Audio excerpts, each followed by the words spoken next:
कैसे हैं आप लोग? उम्मीद करता हूँ अच्छे और शानदार होंगे।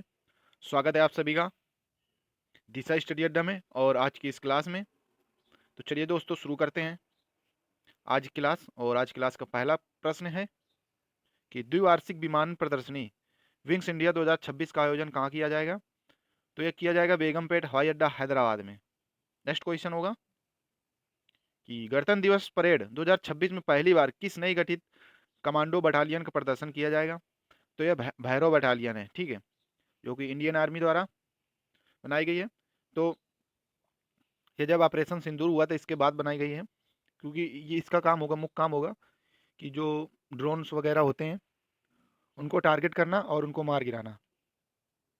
और इसका हर एक सैनिक ड्रोन चलाने में पारंगत होगा, ठीक है। तो यह बहुत ही ज़रूरी था क्योंकि आने वाले समय में जो भी युद्ध लड़े जाएंगे तो ड्रोन में ज़्यादा भागीदार रहेगा, ठीक है।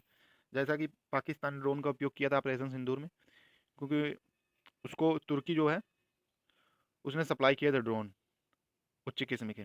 और हालांकि मिस्र जो है, सॉरी, तुर्की जो है, तो वो ड्रोन मामले में बहुत ही आगे है, उन्नत किस्म के उसके पास ड्रोन है। तो इसलिए इसका गठन किया गया भैरव बटालियन का। नेक्स्ट क्वेश्चन होगा कि संयुक्त सैन्य अभ्यास एम्पायर्ड गैम्बिट 2026 अमेरिका और किस देश के बीच आयोजित किया गया है? तो यह किया गया है पाकिस्तान, यानी जो संयुक्त सैन्य अभ्यास है एम्पायर्ड गैम्बिट, तो अमेरिका और पाकिस्तान के मध्य किया गया है। नेक्स्ट क्वेश्चन होगा कि भारत ने किस देश से आयात होने वाली दालों और फलियों पर 30% शुल्क लगाया है? तो अमेरिका, जो अमेरिका से दालें और फलियां आयात होती थी अपने यहाँ, तो उस पर भारत ने 30% शुल्क लगा दिया है। नेक्स्ट क्वेश्चन, अमेरिका नेतृत्व वाले काजा बोर्ड ऑफ पीस में किस भारतीय मूल के नेता को नियुक्त किया गया है? तो ये नियुक्त किया गया अजय बंगा, ठीक है, जो विश्व बैंक के अध्यक्ष हैं, वर्ल्ड बैंक के। तो इनको नियुक्त किया गया है भारत की तरफ से। और जो गाजा बोर्ड ऑफ पीस है, तो ये एक अंतर सरकारी निकाय यानी इंटर गवर्नमेंटल ऑर्गेनाइजेशन है, जिससे संयुक्त राष्ट्र सुरक्षा परिषद और संयुक्त राज्य अमेरिका के नेतृत्व में गाजा युद्ध के बाद शांति, स्थिरता, प्रशासन और पुनर्निर्माण के लिए बनाया गया है। इसका उद्देश्य होगा कि गाजा पट्टी में एक लंबे समय तक चलने वाली शांति व्यवस्था स्थापित करना है। और इसका जो गठन हुआ था वो 15 जनवरी 2026 को किया गया था, ठीक है। और इसका जो अध्यक्ष होगा वो होगा डोनाल्ड ट्रंप। पहले खुद ही इसने मरवाया वहाँ पे जो गाजा में लोग थे, और वहाँ पे शांति स्थापित करने और पुनर्निर्माण की बात कर रहे हैं। और उस समय जो हमारा यूनाइटेड नेशन था, संयुक्त राष्ट्र, वो भी चुप था, यू नो। ये तो वही बात हो गई कि पहले गोली मार दो फिर बोलो जिंदा हो जाओ। नेक्स्ट क्वेश्चन कि युगांडा के राष्ट्रपति के रूप में लगातार 7वीं बार किसे चुना गया है? तो यह योरी मुसेवनी, ठीक है, जो इनको 7वीं बार चुना गया है। नेक्स्ट क्वेश्चन होगा कि हाल ही में चर्चा में रही द अदर मोहन पुस्तक की लेखिका कौन है? तो यह है अमृता शाह। नेक्स्ट क्वेश्चन होगा कि भारत विद्युत शिखर सम्मेलन 2026 का आयोजन कहाँ किया जाएगा? तो ये किया जाएगा नई दिल्ली यशोभूमि में।